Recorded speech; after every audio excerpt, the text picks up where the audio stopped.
Terima kasih. Assalamualaikum warahmatullahi wabarakatuh. Salam sejahtera untuk kita semuanya.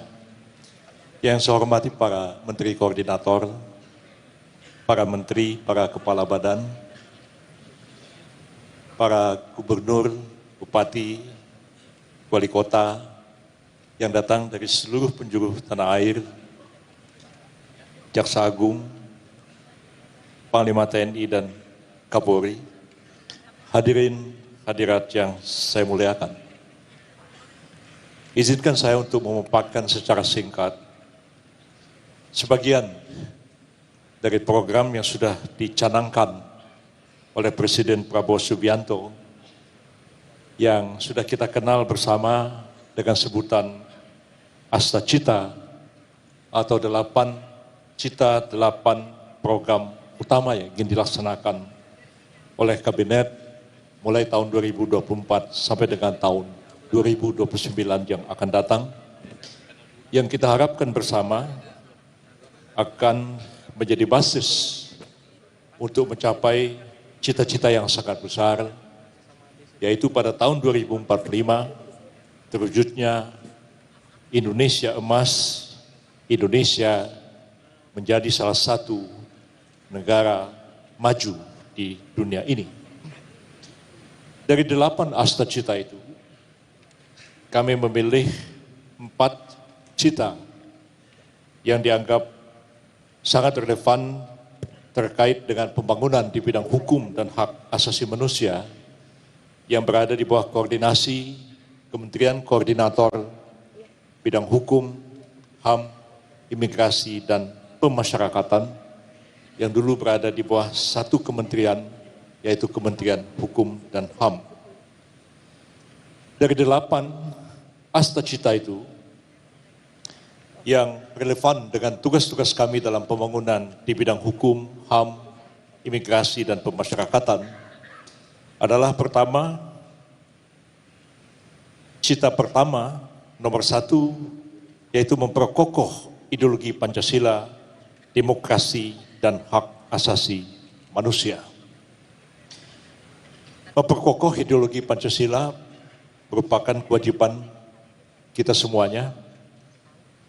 Kita telah menyepakati Pancasila sebagai asas falsafah negara kita yang harus mendasari seluruh kebijakan, peraturan perundang-undangan yang kita ciptakan di negara Republik Indonesia ini.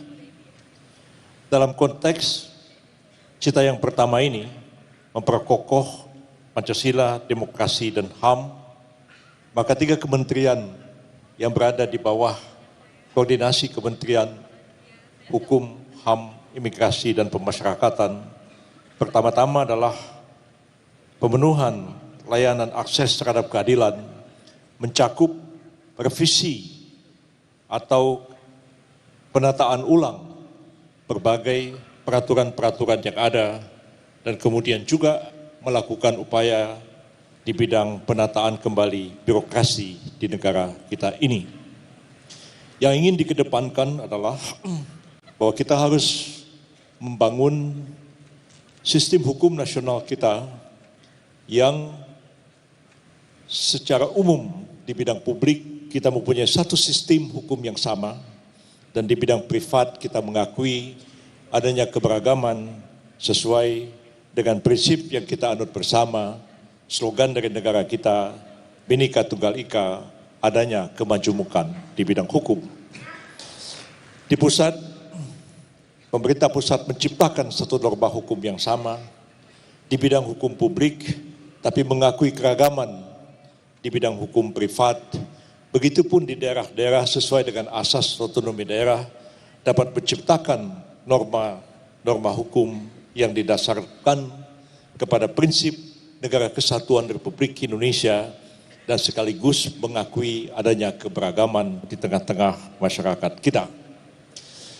Kita menyadari bahwa negara Republik Indonesia adalah negara kesatuan dan bidang hukum merupakan bidang yang tidak terkena otonomi daerah.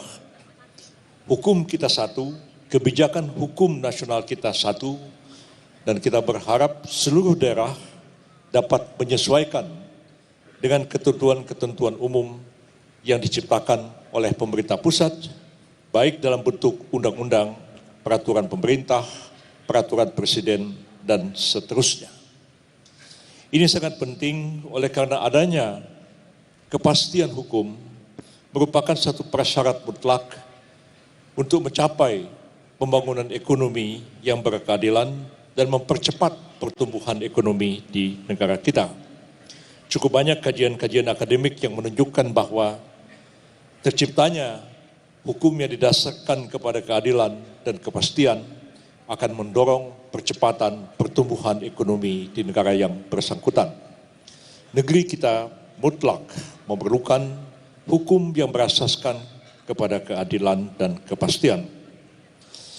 Kemudian terkait juga dengan memperkokoh ideologi Pancasila, demokrasi dan HAM ini, Kementerian Hak Asasi Manusia telah mencanangkan juga berbagai program, ya tentu tidak dapat kami sebutkan satu demi satu pada kesempatan ini, tapi yang paling penting adalah membangun kesadaran HAM yang lebih tinggi di tengah-tengah masyarakat kita, karena pada dasarnya pengakuan dan penghormatan serta penegakan HAM adalah kewajiban setiap orang, tapi kewajiban yang utama dibebankan kepada pemerintah untuk membangun kesadaran HAM bagi setiap orang dan menjadikan hak asasi manusia sebagai salah satu asas dalam membangun sistem hukum nasional kita, pelayanan kepada publik, pembangunan ekonomi, pemerataan, dan sebagainya.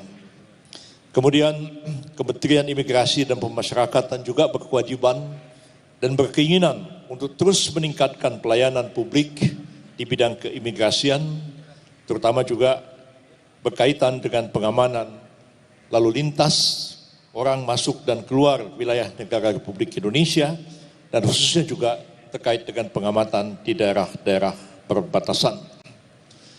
Dalam upaya membangun hukum nasional di bidang hukum pidana, kita menyadari hanya tinggal setahun lagi dari sekarang kita akan menerapkan Kitab Undang-Undang Hukum Pidana Nasional yang baru, mengganti hukum kolonial yang sampai hari ini masih kita laksanakan, walaupun cukup banyak ya peraturan perundang-undangan di bidang hukum pidana yang kita ciptakan sendiri setelah kita merdeka, tapi keberadaan KUHP nasional yang baru ini memberikan harapan baru di mana kita membangun sistem hukum pidana yang berasaskan kepada prinsip-prinsip hukum yang dianut oleh masyarakat kita sendiri, baik berasaskan kepada hukum adat, hukum tradisi, hukum Islam yang berlaku di tengah-tengah masyarakat yang diadopsi dan ditransformasikan ke dalam hukum pidana nasional kita. Dalam waktu yang singkat setahun ini, pemerintah harus menyelesaikan 5 undang-undang untuk melaksanakan ketentuan-ketentuan di dalam Kitab Undang-Undang Hukum Pidana Nasional yang baru, yang penekanannya sanksi pidana tidak lagi pada pembalasan, penjeraan seperti yang kita kenal dalam sistem hukum kolonial, tapi lebih mengedepankan restoratif justice, lebih menekankan kepada keadilan restoratif yang berintikan kepada pemulihan hak-hak dari korban dan terciptanya perdamaian, ketentraman, dan kemudian keadilan di tengah-tengah masyarakat. Restoratif justice bukanlah sesuatu yang baru dalam hukum, perkembangan hukum masyarakat kita, karena hukum adat dan hukum Islam mengedepankan adanya aspek restoratif di mana para pihak disuruh untuk bermusyawarah, berdamai, mencari jalan tengah, menyelesaikan konflik. Kalau tidak bisa diselesaikan, baru norma-norma hukum pidana dipaksakan oleh negara.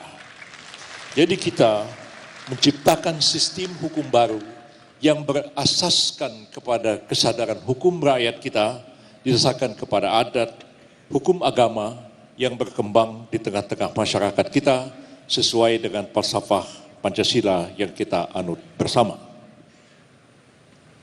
Kemudian yang kedua adalah memperkuat pembangunan sumber daya manusia yang juga merupakan bagian daripada astacita program Kabinet Pimpinan Presiden Prabowo Subianto. Terkait dengan ini, kementerian yang berada di bawah jajaran Kementerian Koordinator Hukum, HAM, Imigrasi, dan Pemasyarakatan adalah memperkuat pengamanan, terutama di perbatasan, memberikan pelayanan yang baik di bidang keimigrasian, kependudukan, izin tinggal, dan sebagainya, yang kita harapkan akan mendukung investasi di tengah-tengah masyarakat kita untuk mencapai pertumbuhan ekonomi yang kita harapkan. Dalam hal ini juga Kementerian Hak Asasi Manusia berusaha bekerjasama dengan kementerian-kementerian terkait, terutama yang menangani bidang pendidikan, di mana penyusunan kurikulum pendidikan kita harus berbasiskan hak asasi manusia, demikian juga proses pelatihan dan sosialisasi di bidang HAM, di bidang hak asasi manusia pada umumnya. Kemudian cita yang ketujuh dari 8 cita ini, yaitu memperkuat reformasi politik, hukum dan birokrasi, serta memperkuat pencegahan, pemberantasan korupsi dan narkoba yang tadi sudah dijelaskan oleh Menko Polhukam Pak Budi Gunawan. Dalam hal penegakan hukumnya adalah kewenangan beliau di seluruh jajaran Polhukam, tapi dalam konteks penciptaan norma hukumnya itu berada di Kementerian Koordinator Bidang Hukum, HAM, dan Imigrasi dan Pemasyarakatan. Izin waktunya yaitu bagaimana kita 2 menit lagi. Baik, menciptakan norma-norma hukum baru dalam membangun sistem politik nasional kita, birokrasi kita yang betul-betul berasaskan keadilan, kepastian, dan demokrasi. Yang terakhir, yang ke-8, yaitu memperkuat penyelarasan kehidupan yang harmonis dengan lingkungan, alam, budaya, dan seterusnya. Ini terkait langsung dengan pembangunan dan kesadaran di bidang hak asasi manusia. Dan Pak Natalius Pigai, ya, seorang aktivis HAM yang diangkat oleh Bapak Presiden sebagai menteri yang menangani urusan HAM, dan kita berharap beliau betul-betul ya, dengan jajaran kementeriannya akan mampu membangun kesadaran yang lebih tinggi dalam menegakkan hak asasi manusia, melindungi hak asasi manusia, dan kemudian juga menyelesaikan persoalan-persoalan di bidang hak asasi manusia yang kita hadapi bersama, baik di masa lalu, masa sekarang, dan pencegahan supaya tidak terjadi berbagai bentuk pelanggaran HAM di negara kita ini. Demikianlah pokok-pokok yang dapat kami sampaikan. Semoga ada manfaatnya bagi kita bersama. Lebih kurang saya mohon maaf. Wabillahi taufiq wal hidayah. Wassalamualaikum warahmatullahi wabarakatuh. Baik, terima kasih atas arahan bidang hukum, HAM, imigrasi, dan pemasyarakatan.